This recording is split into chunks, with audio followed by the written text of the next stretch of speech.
Before starting, I would like to tell two things.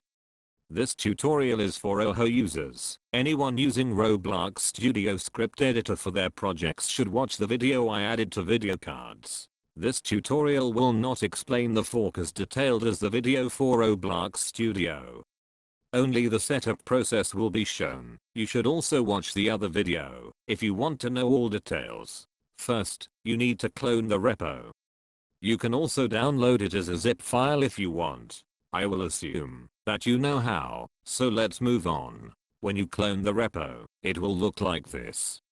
All scripts of modules are separated, and every other thing is there as model files. You can change or view all of these scripts like however you want. There is also one remodel script which you can use if you will develop from this template. As you can see, it loads place.rbxl and does the operations from there. Ignore the errors shown, everything works fine. That has a technical explanation. To load these, click on this Start Roho button. Select the first and the only option, and it will start. From Studio, connect with the plugin. Everything will load to your place. Ignore these warnings, because I will explain them later. We can quickly test to see if it works. All of these work, but it is visible that their mesh is not loaded. Reason of this is, we did not build the place and that will result in meshes to not show.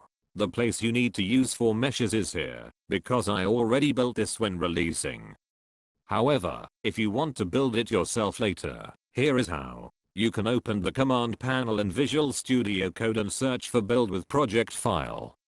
You can also use the command line tool of Roho to build it. I will quickly open this built place and we can check it out. As you can see, when I connect it doesn't display all other warnings. And this time all the meshes are visible. You should always build the place before publishing. That was it for this video. Hope you understood. See you in another one.